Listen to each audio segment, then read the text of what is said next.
जरा एक पल के लिए सोचिए, अगर एक दिन सुबह आंख खुले और ये दुनिया पूरी की पूरी ब्लैक एंड व्हाइट हो जाए तो? ना कोई इंद्रधनुष, ना कोई नीला आसमान और ना ही रंग बिरंगे फूल। सब कुछ एकदम फीका और बोरिंग। सच कहूं तो रंगों के बिना जिंदगी कैसी होगी ये सोचना भी मुश्किल लगता है ना? तो चलिए आज हम इसी कमाल की चीज को समझते हैं, मानव नेत्र और इस रंगीन दुनिया के बारे में। ये एक ऐसा टॉपिक है जो हमें सिर्फ विज्ञान ही नहीं समझाता, बल्कि हमारी आंखों की असली कीमत का भी एहसास कराता है। तो तैयार हैं? चलिए शुरू करते हैं। तो सबसे पहले बात करते हैं हमारे शरीर के अपने पर्सनल कैमरे की, हमारी आंख। आपको जानकर हैरानी होगी कि ये एक छोटा सा लगभग 2.3 सेंटीमीटर का कैमरा है, पर इसके काम बहुत बड़े हैं। तो ये काम कैसे करता है? देखिए, रोशनी सबसे पहले कॉर्निया से अंदर आती है, फिर पुतली से होते हुए गुजरती है।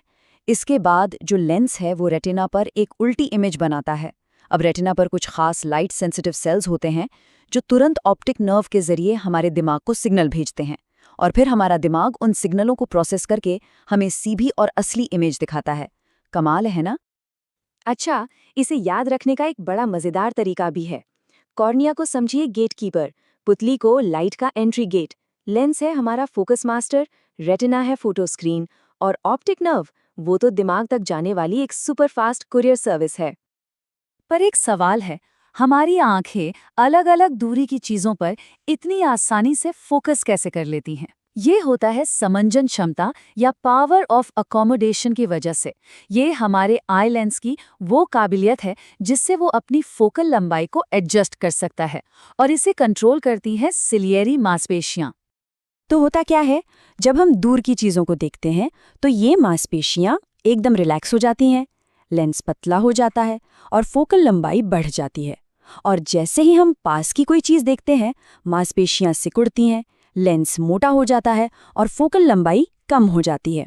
इसी कमाल की वजह से एक नॉर्मल आंख 25 सेंटीमीटर से लेकर अनंत तक सब कुछ साफ साफ दिख पाती है। लेकिन क्या होता है जब हमारे इस नेचुरल कैमरे में कोई खराबी आ जाती है? चलिए अब नजर डालते हैं आंखों की कुछ आम दिक्कतों और उन्हें ठीक करने के तरीकों पर। देखिए, मोटी मोटी 3 तरह की दिक्कतें होती हैं। पहली है मायोपिया, जिसे निकट दृष्टि दोष भी कहते हैं। इसमें पास का तो साफ दिखता है, पर दूर की चीजें धुंधली नजर आती हैं।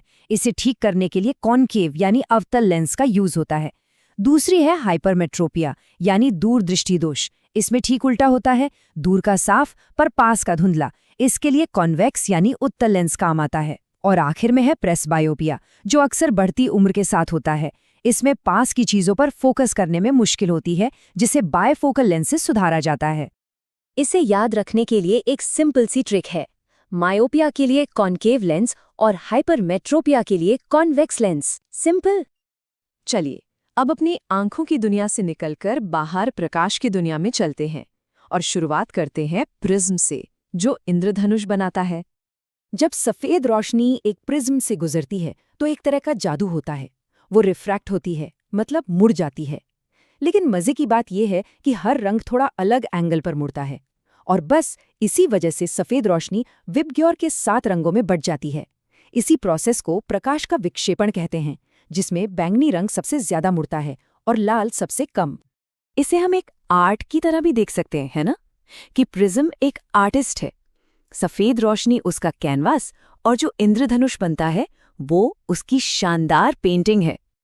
अब देखते हैं कि हमारा वायुमंडल यानी एटमॉस्फेयर लाइट के साथ कैसे खेल खेल में हमें आसमान में कुछ कमाल के नज़ारे दिखाता है।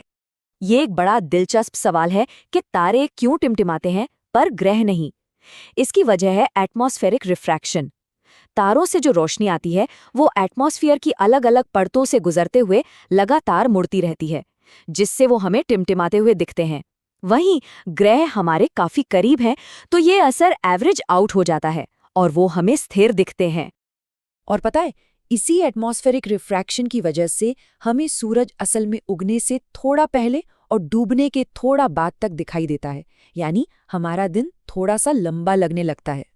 और अब आते हैं सबसे जरूरी सवाल पर। आखिर हमारी ये दुनिया इतनी रंगीन है क्यों? क्या है प्रकृति के इन रंगों के पीछे का विज्ञान?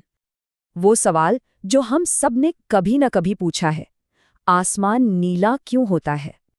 इसकी सीधी सी वजह है स्कैटरिंग, यानी प्रकाश का प्रकीर्णन। हमारे एटमॉस्फेयर में जो बहुत छोटे छोटे कण हैं, वो छोटी वेवलेंथ वाली नीली रोशनी को दूसरे रंगों के मुकाबले कहीं ज्यादा बिखेर देते हैं, और यही बिखरी हुई नीली रोशनी हमारी आंखों तक पहुंचती है। ठीक है, तो फिर सूर्यास्त के समय आसमान और सूरज लाल क्यों हो जाते हैं? देखिए, सूर्यास्त के समय सूरज की रोशनी को हम तक पहुंचने के लिए एटमॉस्फेयर में एक बहुत लंबा रास्ता तय करना पड़ता है। इस लंबे रास्ते में ज्यादातर नीली रोशनी तो बिखर कर रास्ते से हट जाती है, और हम तक पहुंच पाती है सिर्फ लंबी वेवलेंथ वाली लाल रोशनी। तो बस फंडा सिंपल है, नीला आसमान हो या लाल सूर्यास्त, दोनों की वजह है स्कैटरिंग सेट। तो आज हमने समझा कि कैसे हमारी आंख एक कमाल का कैमरा है, और कैसे प्रकाश के अलग अलग खेल से हमें इंद्रधनुष, टिमटिमाते तारे और नीले आसमान जैसे कुदरती अजूबे देखने को मिलते हैं। इस सफर में मेरे साथ जुड़ने के लिए बहुत बहुत धन्यवाद। अगर आपको ये जानकारी मददगार लगी हो तो इसे लाइक ज़रूर करें, अपने दोस्तों और दूसरे छात्रों के साथ शेयर करें, और ऐसे ही और विश्लेषणों के लिए चैनल को सब्सक्राइब करना बिल्कुल न भूलें। मिलते हैं अगले विश्लेषण में।